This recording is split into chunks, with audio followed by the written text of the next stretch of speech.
Moin Moin and hello ladies and gentlemen, Donspektor here. Today with another Donboxing, and I have on you the Yanyin, I don't know how to pronounce that brand name, the Yanyin Canon. And yes, we advertise it as belongs to the audiophile. Yeah, this is an hybrid IEM clocking at $400, and it is, I want to say, like the successor or the step up of the Aladdin, which is still, I want to say, like, and still almost, like secret tips still, but still, from what I read at least, in very solid IEM. And I was like, that is already pretty well rated, but still flying a bit under the radar. Let's see what the step up the Canon does. And this is a hybrid design, coming with, I think, 4 BAs and 1 dynamic, and it says biological diaphragm. So at least I really like that on the Night Owls, which is still one of my favorite close-back IEMs. As you can see here, there's a whopping 8 ohms. Oh yes, and 128 decibels of sensitivity, so really sensitive. And they say it has a passive noise isolation of 26 decibels, so ain't looking that great in terms of passive isolation, but still, tips make a lot, so maybe it gets better, maybe it's worse, I have to see. So yeah, this is the packaging. Definitively does look, I want to say, like, price appropriate. So for 400, I think that's something you can expect in terms of packaging. So then let's open the bad boy up. Yep.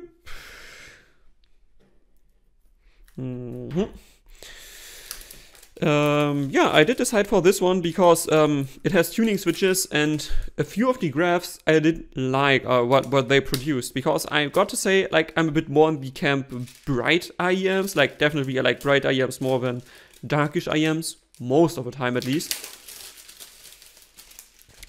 And some of the tunings this one produced were still like V-shape-ish in this direction, but the terms of treble balancing that it did look at least nice on the graphs that the company provided there or on the website when you buy it.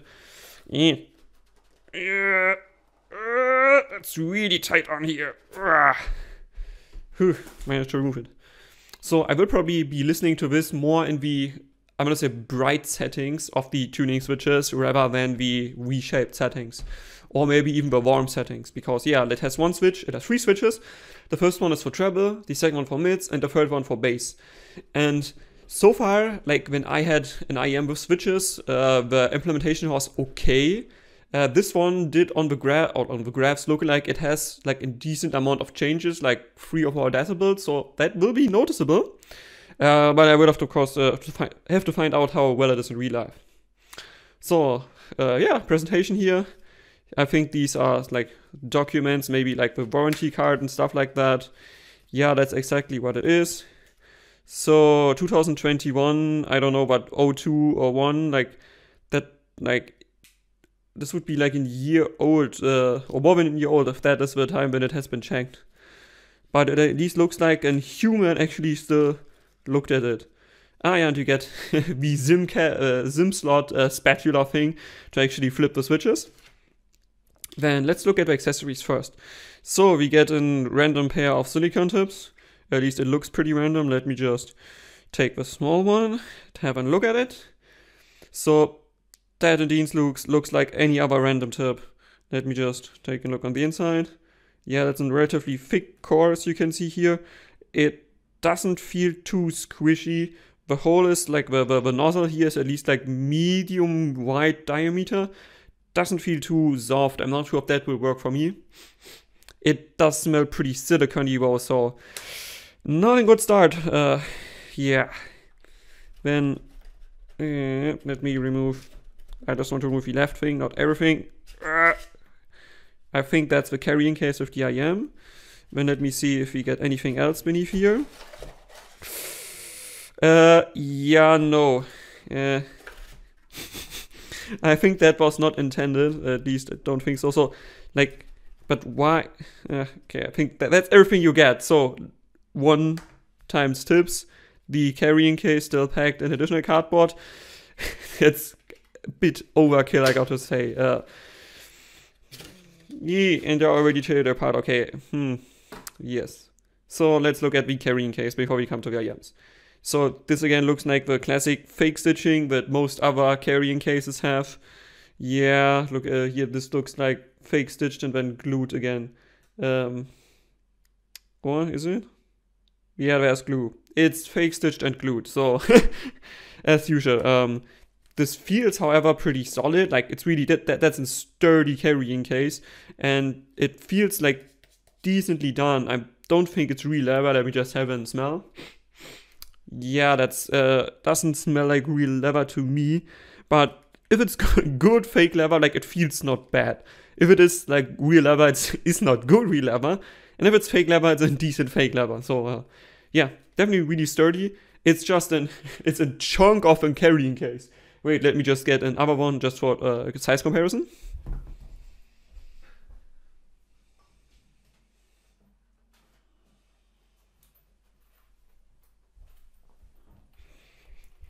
So yes, I got another one for size comparison. So this one is the one the H40, for instance, comes in, which currently is my, I want to say, favorite IEM, like independent of price point. And you can already see this one being an hefty chunk. Like I don't think you can just flop that in any pocket. But still, it feels well made. Then let's open it. Okay, so on the top here you get a kind of mesh thingy where you can put things beneath. Then of course you get the IEMs, which are packed in additional plastic to prevent scratching. That's a nice tiny detail. The inside is still, it has like an additional like coating. Does feel like softish, and it looks at least well glued. Like I don't have too many problems with this case. Yeah. Okay, then let's look at the cable first before we look at the actual IEM. Whoop, whoop. So best for the last part of this review. Oh boy, that's nice. Yeah, okay. It comes with an aluminum plug here, which has like some additional grippiness. That's nice. Ooh, it has a strain release. Ooh, and it's actually working. Okay, I would have preferred it a bit longer, but at least it has a working strain release. Then of course you get the Velcro tape here. Let me just Velcro it together so it doesn't annoy us. And then we can look at the actual cable. That's better than I expected. I got to be honest, like that's a relatively thick cable, like in terms of like, yeah, just general thickness. Let me just grab the triple win cable I have on my H40 just to comparison so you can see like how thick it actually is. That already was like a decent thickness on the triple win cable here that I have mounted because after I had the non-balanced, I still decided I wanted balanced. And yeah, triple win is just price performance pretty decent. So yeah, in terms of thickness, that's definitely a thick cable, but still, I gotta say, it's smooth. Like, I have seen way worse cables with this thickness. Like, just slightly pulling it apart makes it relatively straight. Okay, when you flop it in, it's still curling a bit, but I expected worse from the pictures I've seen. On the pictures, I got to be honest, it looked like a janky, really thin cable, but here it actually is, yeah, nice and thick, and it feels sturdy in the hand. Let me just have a smell test in terms of material. Oh yeah, it still smells a bit weird. So I'm not sure what material they use for the outside, but it feels good to the hand at least. Let's say that. When you get an... that's a thick splitter. Okay, yeah. You can see at least it matches the style, so that's nice. But it's really thick splitter here. Oh, we get a slider as well. Okay, that's... Let me just slide it off. Okay, that's really... That's difficult to slide, I gotta be honest. Like, I would be careful in using that. I don't want to damage the cable. So it's difficult to slide, but at least it will stay in place like that. And then let's look at the top here. So, thickness comparison. Is it the same cable? Let me just look in closer. I think it might be the same thickness, or if not, then just slightly thinner. So I also like the terms of like braiding they use here. This looks like nice and evenly braided. Okay, that's $400. I think maybe my expectations were a bit low. So yeah, also that is nice and smooth. Yeah, so far, cable, I like it. It is among the better cables. Even compared to the Moondrop variations, which was the last high price IM I had. Definitively this one is the better cable, like without any questions, like it's just better. So then let's look at the IM. And the first thing I already noticed that the shells of this IM are actually relatively small. Like, let me just get the ISN H40 for comparison. So Yanyin Canon on the right, ISN H40 on the left. You can definitely see this one being quite a bit bigger in like all dimensions. Let me just remove the tip iPhone here. Whoop. Whoop. So yeah, definitively this one, however, looks a bit more, I want to say, semi-custom contoured. While this one, I think it could almost resemble something like the audio IMs in terms of like how they are contoured. And yeah, let's take a look at the nozzle in comparison to my H40. So nozzle approximately has the same, no, it's a bit thicker, definitively, like a millimeter more or so.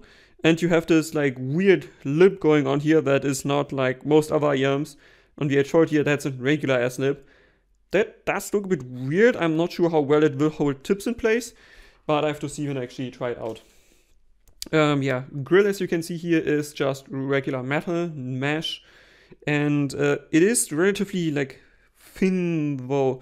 Like if you can see correct, you can even see on the inside if I just move it around a bit. Yeah, so I have to see how well that works in day-to-day usage. Then you get this like sparkly red black styling, and the logo of them, which I'm not sure what it is, looks like an R6. No clue. But it does look pretty neat, and it also feels well made in the hand. Like again, this has like 0 seams, as like most resin IMs do. Like there's no seam all around, and you can still see that the front plate like loses a bit of a different kind of material as the thing beneath it. And yeah, I do like the design here. It's like this two-colored, like red, dark grayish thing. Definitely looking pretty neat. And the sparkly I'm not such a great fan of, but it looks nice, I gotta be honest. Then let's go to the top of the IM. Here we have the tuning switches. So up is on and bottom is off, I think. And yeah, you can turn all 3 of them on or 3 of them off, like it doesn't matter, you choose. There's also a relatively big pressure relief hole here that has also still a dust cover on top. However, I'm gotta be honest, like this does look a bit flimsy to me. Like this, I'm not sure how well it's visible in the camera, but it looks like it's not that well glued in. Yeah, you can see like it has a seam all around it. Not such a great fan of that, at least at $400. However, I think we get a flush 2-pin connection. Let me just remove the thing. Yep, that's like almost flush 2-pin connector, so that is looking nice. And no, it is flush, like it is even a tiny bit extruded compared to the surroundings. But still, this feels all in all pretty well made. And yeah, like where is the serial number here on the inside?